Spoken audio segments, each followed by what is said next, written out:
It's actually a really comfy seat. There is an increasingly common belief, the rejection of organized religion, the rise of the spiritual but not religious, the common saying, I believe in a higher power, the shift to borderline worshiping stars and stones instead of the God who created those stars and stones. These people find it very difficult or even outright impossible that you can objectively come to a conclusion about God or about God's nature. These people might have grown up Christian, maybe even Catholic, but after realizing that Christianity is a false religion, like I discussed in the previous video, they now have this idea that, oh, there's just a higher power, and you don't know if it's God per se, or if it's just an unthinking force. The idea to them that one religion out of over 4,000 religions can be true and everything else false is absurd. They see religion as yet another part of culture, something that can't be objectively right over everything else. Rather, they see every religion as true in its own way. These are the things that you'll see and hear from a group of people known as agnostics. Agnosticism is the belief that nothing is known or can be known of the existence or nature of God, or of anything beyond the material phenomena. In other words, an agnostic is someone who is unsure about the existence of God. Agnosticism runs across a spectrum. On one side, you have agnostic atheism, which is when you don't believe in a God and you're uncertain about its existence. And on the other side, you have agnostic theism, which is when you believe that there's a higher power or God, but you're still not confident in your belief of that God, or you're completely clueless about the nature of that God. I'm sure many of you watching this are part of this group, whether you know the official name for it or not. And even I was a part of this group after I found out that Christianity was false for about a month until I became Muslim. However, while I managed to move on from agnosticism after 1 month, there's many people who stay agnostic for years or even decades because to them, trying to look into different religions and find this objective truth is a fool's errand that will lead to nothing. It will lead to dead ends. But is this true? Can we truly never objectively conclude God's existence or nature? Well, I mean, as someone who eventually did become Muslim, I think the obvious answer that you'll get from me is no. You can, in fact, find out objectively that God is real and what his nature is. And I also argue that in a world where everyone is a slave to something, whether it's sex, drugs, money, social media, music, video games, food, the government, our own careers, you should instead be a slave to the creator of everything, the ultimate reality, God. In this video, we're going to focus on agnostic theism. So I'm going to assume that everyone watching this is on the same page, that there at least is some type of higher power that you can call God. God being this being that always existed, is uncreated, all powerful, the creator and origin of everything. And I'm going to also hone it in on agnostic monotheism because in a previous video, I already debunked polytheism, which is the belief in multiple gods. Okay, so let's tackle this idea that it's impossible to objectively conclude anything about God. I'm sure you've heard of the parable of the elephant and the blind men. So the way it goes, in case you haven't heard it, there is an elephant and there's a bunch of blind men who are trying to figure out what the elephant is. All of these blind men, to a certain degree, they're kind of right about what they're perceiving, what they think about the elephant, but they're all wrong too, because ultimately, because of their blindness, they're not able to fully comprehend what the elephant is. And so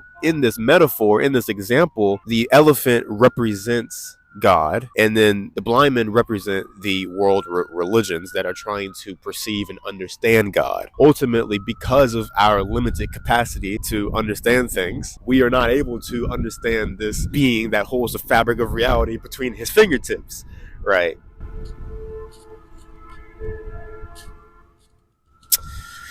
Yeah. But there's one major flaw with this example. Who said that all the men had to be blind?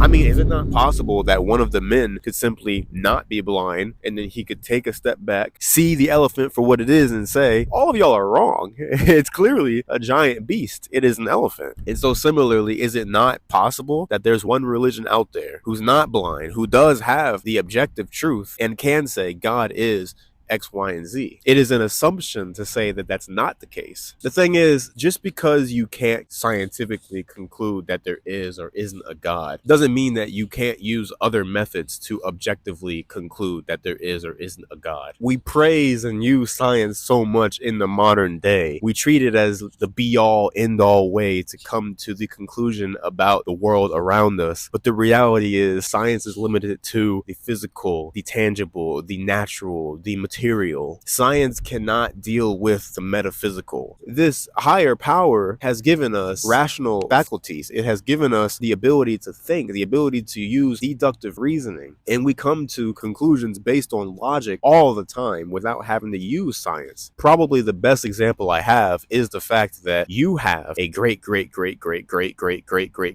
grandma. Scientifically, you cannot prove this. Scientifically, you need to be able to tangibly, physically observe that you have a great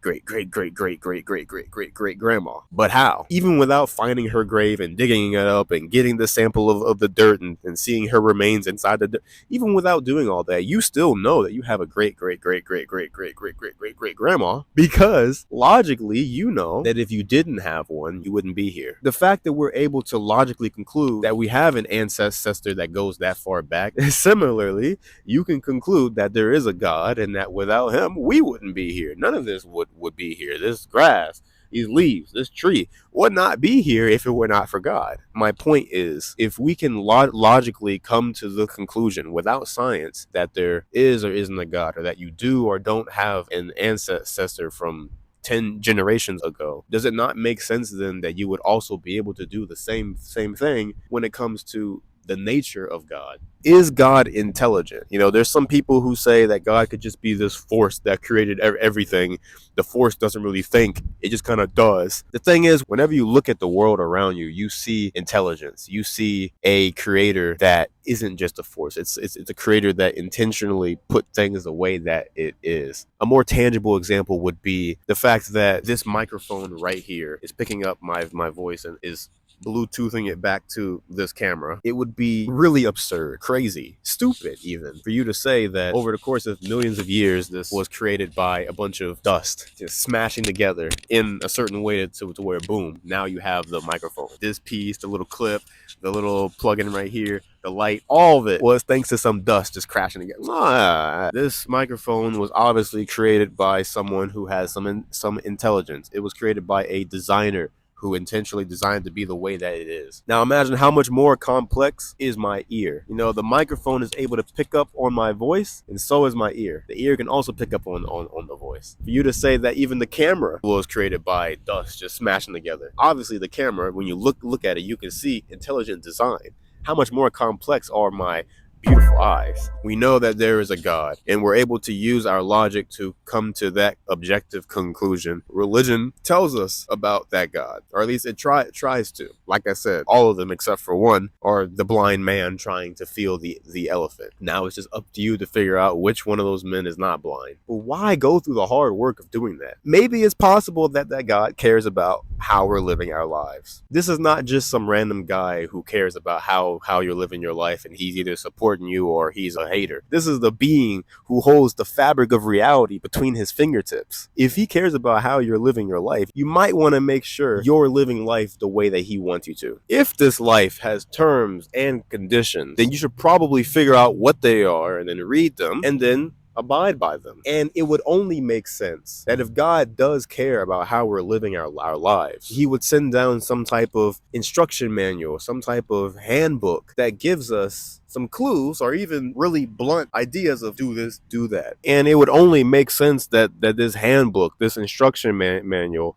would not just give you guidance on be a good person and love others, but it also gives guidance on all facets of life. And if this God really does know everything, because he's the one who created everything, wouldn't following that handbook, whether we agree with what's in it or not, make our lives better and prepare us for whatever is coming next? If you got hired at a job, you wouldn't just work the job however you want. You have a certain job title with a job description, and you have to abide by that. You have to fulfill your role. And there are certain rules that you have to follow at that job. If you just pull up to the job and do whatever you want, you're going to get fired. For you to do whatever you want and not even fulfill your role and then expect to get paid is foolish. For you to sit here as an employee and think that, oh, it probably is what my boss wants, and not actually ask your boss what he wants and just do whatever you want hoping that it's what he wants, how successful are you going to be? How long are you going to last at that job? And I mean, it's not a perfect example by any means. We're not hired by God to be on this earth. It's not a perfect example, I know, but the principle, the point that I'm trying to make is that if we have a certain job description or a certain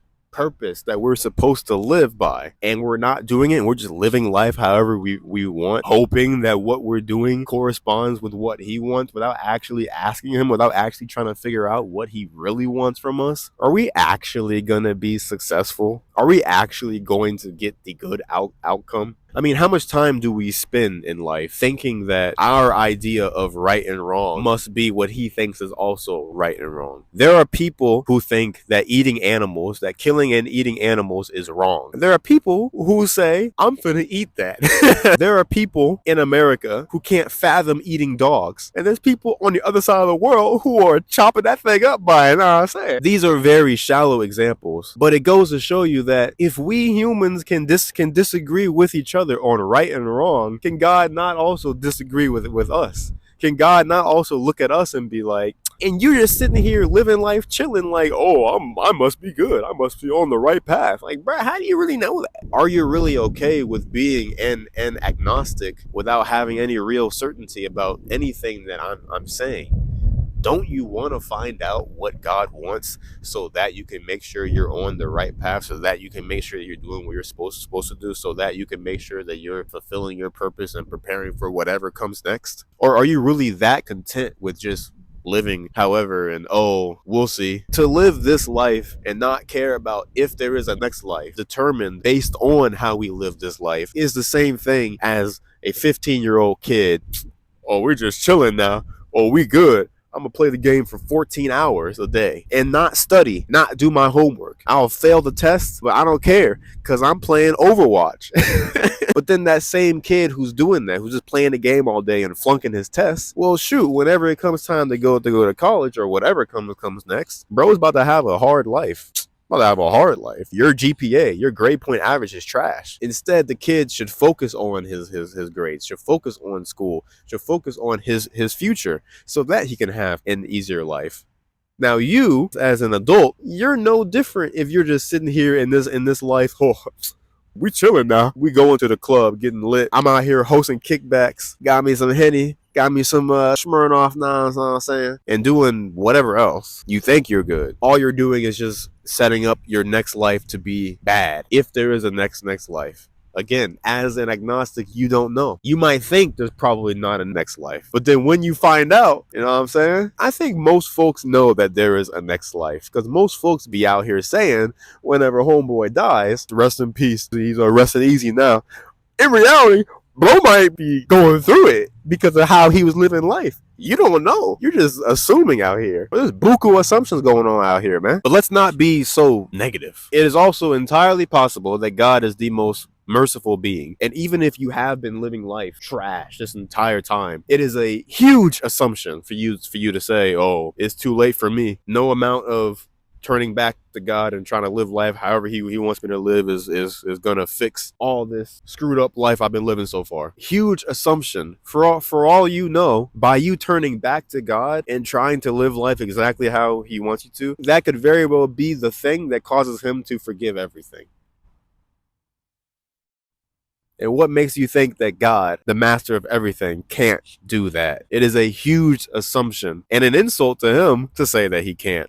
Or that he won't. Okay, but doesn't religion just tell us to be a good person and that's it? I mean, isn't religion just there to give us some discipline? And doesn't every religion kind of do the same thing? We don't need a religion to tell us that stuff, right? Well, again, it's a huge assumption to say that what God wants from you is to be a good person. And what I mean by that is it is entirely possible that his purpose that he has for you is to do 10 jumping jacks every day. Huh? Now, this is a very stupid example, I know, but I'm using this to prove a point. If your purpose truly is is to do 10 jumping jacks every day, it doesn't matter how much charity you give or how many people you kill. It doesn't matter how many homeless you feed or how many women you cheat with. It doesn't matter how much good you do or how much bad you do. What matters is them 10 jumping jacks. If you do those 10 jumping jacks, you get the good outcome. And if you don't do those 10 jumping jacks, God's going to be very upset with you. It is an assumption to say that you're living life the way God wants you to just because, oh, well, I don't drink, I don't smoke, I don't steal, I don't kill, I don't lie.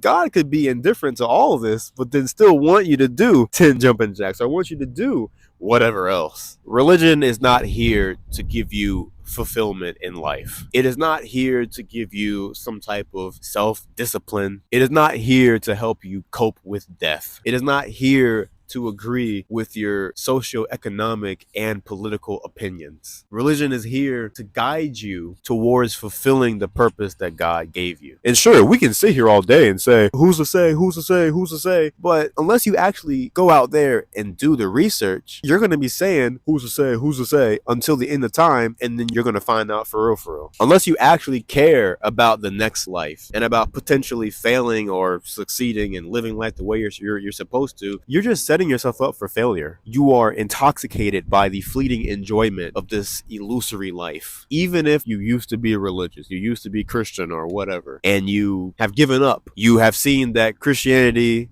is false, so now you want to rule all of them out. Like how a woman has one issue with one guy and says all men are trash, or like how a guy has one issue with one woman and then says all women are bees. I understand, but hear me out. Yes, there are over 4,000 religions. No, I don't expect you to go through all 4,000 religions to figure out which one is the truth. I already made a video talking about why polytheism is false. And given that most of the world religions are polytheistic, then that means that the vast majority of them, like the vast majority of them, have been ruled out already. So that really only leaves you with a handful of them that are monotheistic. And when it comes to Judaism and Christianity, I already ruled that one out in the last video. I'm not here in this video to try to convince you that Islam is the objective truth. That video is coming. But what I am saying is that I highly recommend that you do some research. Don't choose a religion because you like it or because you agree with it or because it sounds nice. Choose a religion because it is true.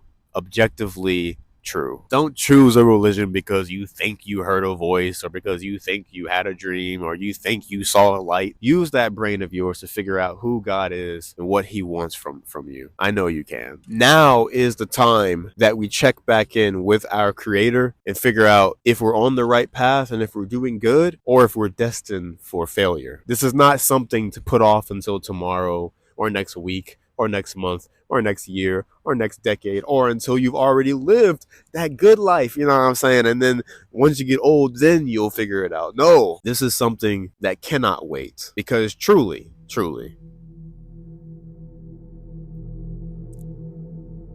you don't know if you'll even live until the end of this video.